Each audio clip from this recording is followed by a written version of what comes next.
기도하겠습니다. 하나님, 오늘도 우리 가운데 함께 하시고 새날을 열게 도와주시니 감사합니다.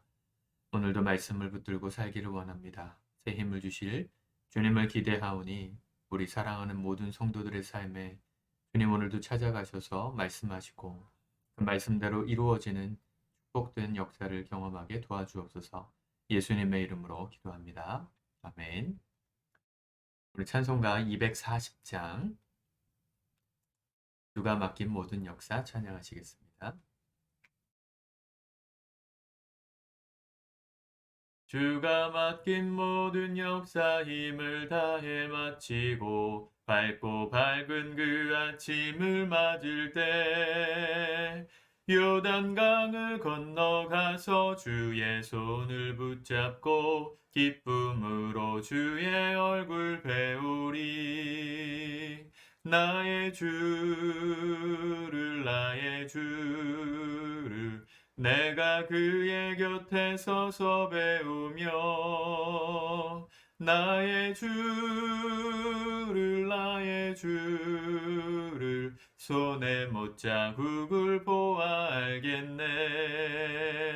하늘 날아 올라가서 주님 앞에 절하고 온유하신 그 얼굴을 배울 때 있을 곳을 예비하신 그 신사랑 고마워 나의 주께 기쁜 찬송 드리리. 나의 주를 내가 그의 곁에 서서 배우며 나의 주를 손에 못자국을 보아 알겠네. 이 세상을 일찍 떠난 사랑하는 성도들 나를 맞을 준비하고 있겠네. 저희들과 한 소리로 찬송 부르기 전에 먼저 사랑하는 주를 배우리. 나의 주를 내가 그의 곁에 서서 배우며 나의 주를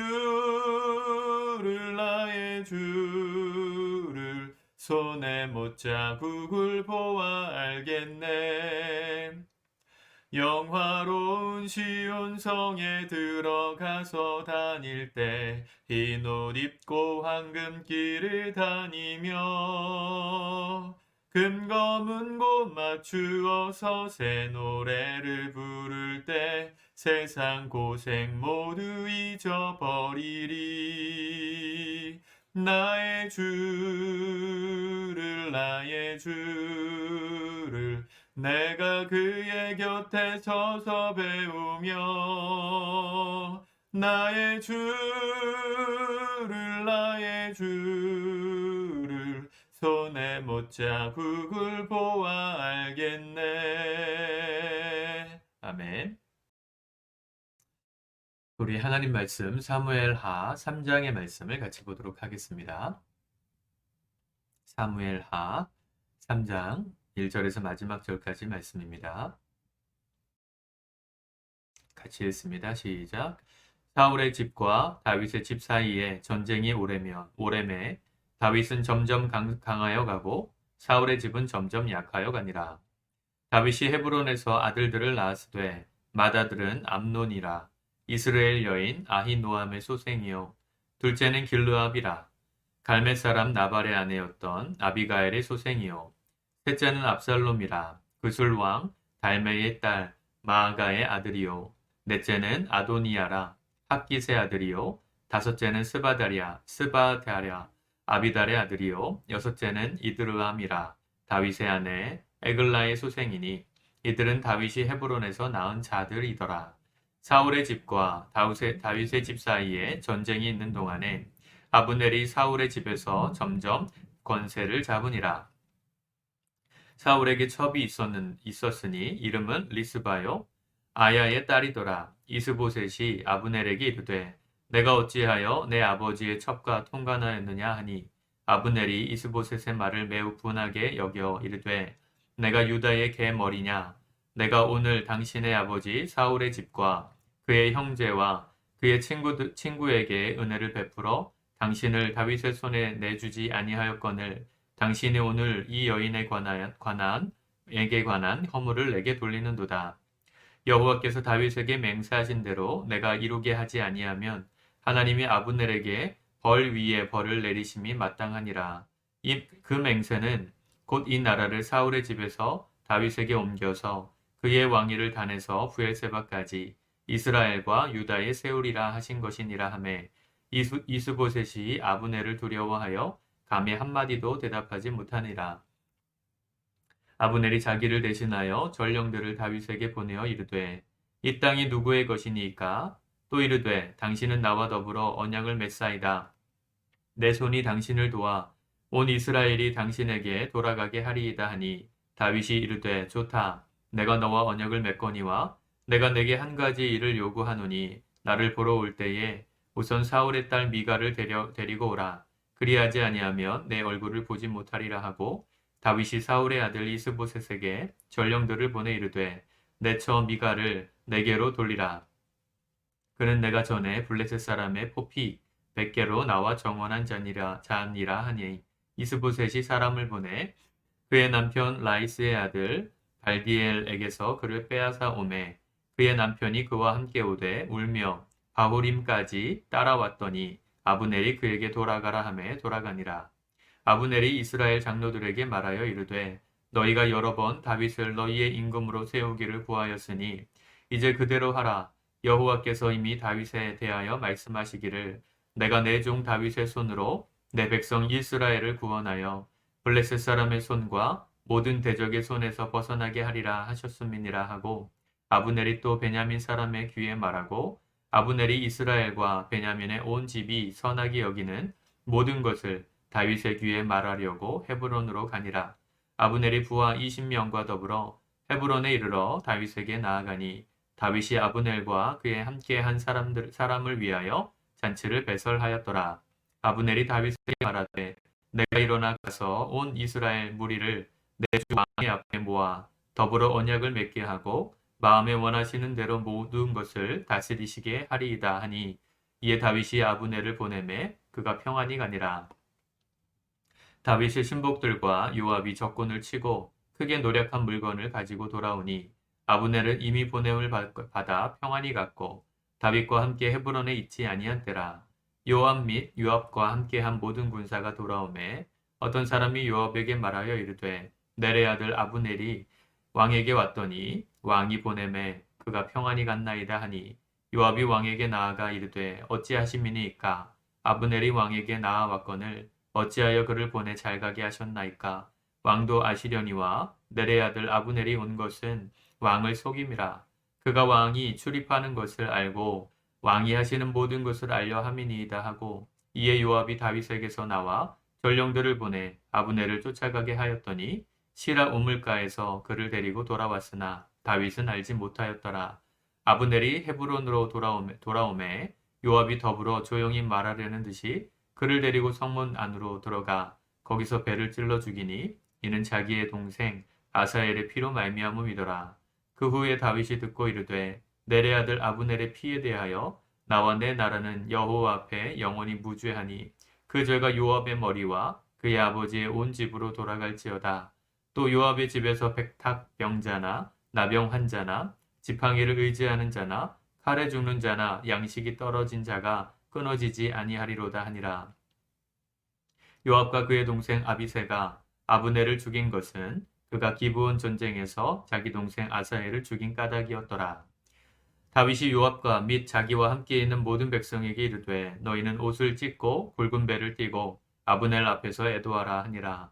다윗 왕이 상녀를 따라가 아브넬을 헤브론에 장사하고 아브넬의 무덤에서 왕이 소리를 높여 울고 백성도 다 우니라.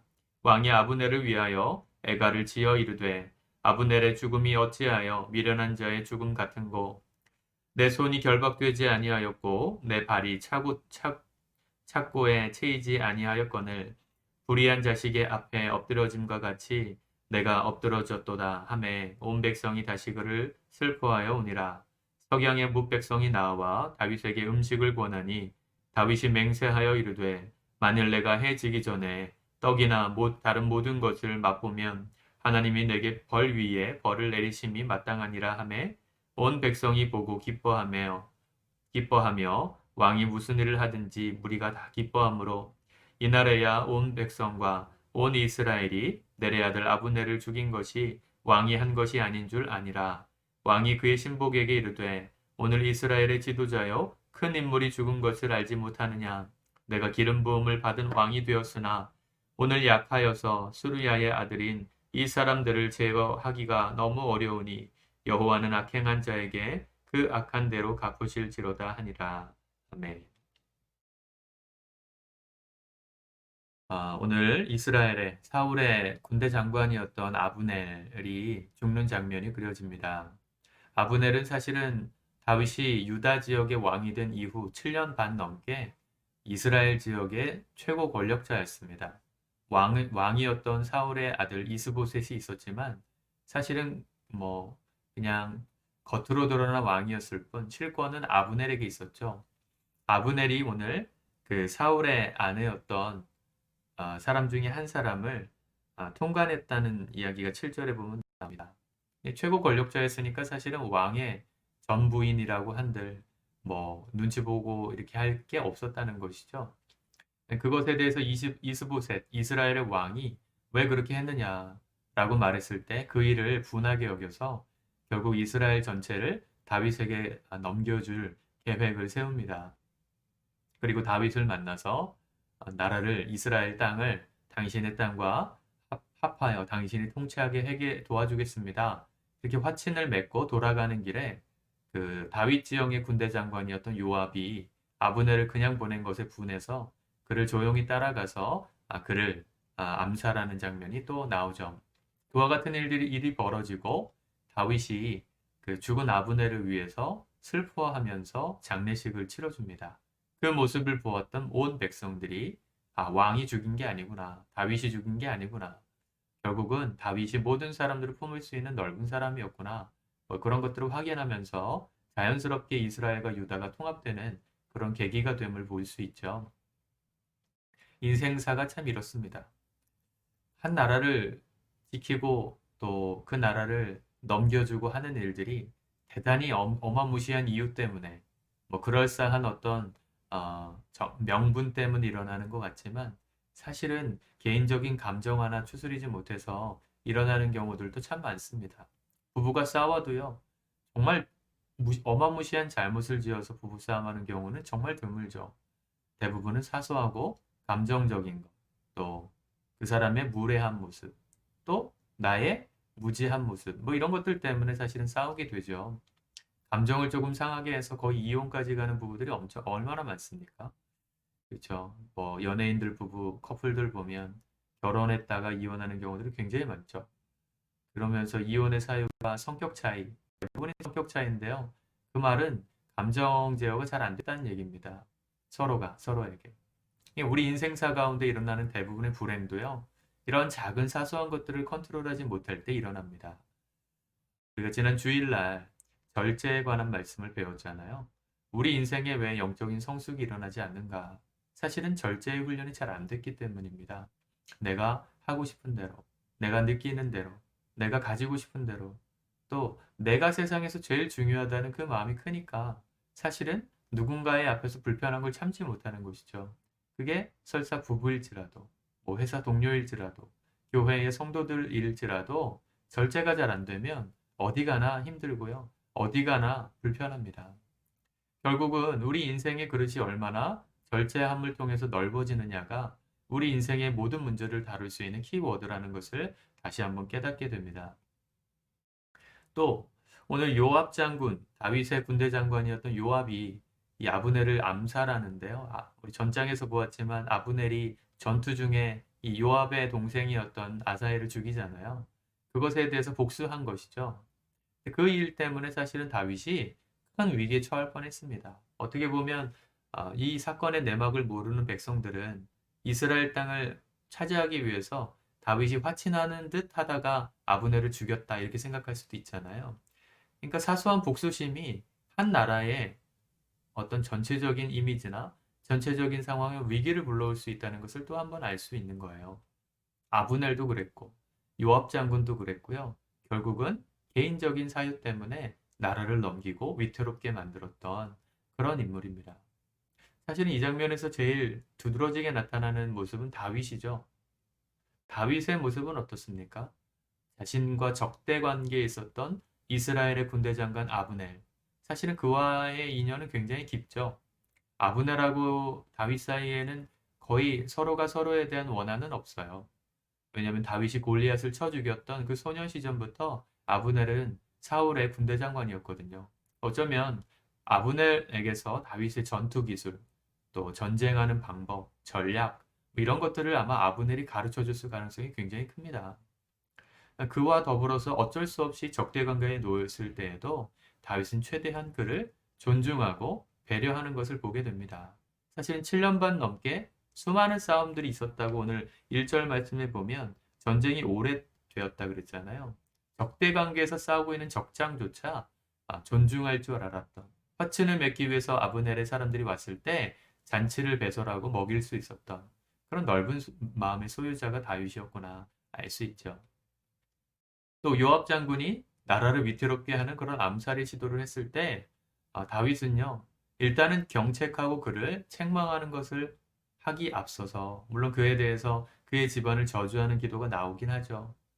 그러나 그것은 정말 슬픈 마음에서 했던 이야기라고 생각한다면 그가 문제를 어떻게 풀어가는가에 있어서도 다윗은 참 탁월한 사람이었습니다. 그렇죠? 단순히 오해를 산 것에 대해서 그 요압 장군을 뭐 죽이거나 해임하거나 뭐 이렇게 하지 않고요. 어, 일단은 자기가 할 수 있는 최선의 방법으로 화목하게 만드는 일을 하죠. 장례식을 치러줍니다. 아브넬이 죽었으니까 사실 이스라엘 땅에서 장례식을 치러야 되는데 유다 지역이었던 헤브론에서 장례식을 치르거든요. 이렇게 할 수 있을까? 여러분들 이렇게 하실 수 있겠습니까? 나의 수하가, 내가 데리고 있는 부하 직원이, 또 우리 자녀들이 큰 문제를 일으켰을 때 내가 그 사람의 허물을 나의 허물로 여기고 내가 품고 주도적으로 그 문제를 해결할 그런 넓은 마음이 있는지를 좀 돌아보게 됩니다. 인생사가 조금만 어떻게 뭐 거의 백지창 한 장 차이이고 손바닥 앞뒷면 같은 그런 것 같아요. 우리가 닥치고 있는 모든 일들을 처리하는 방식이 정말 어려워 보이기도 하지만 생각해보면 그렇게 어려운 것만도 아닙니다.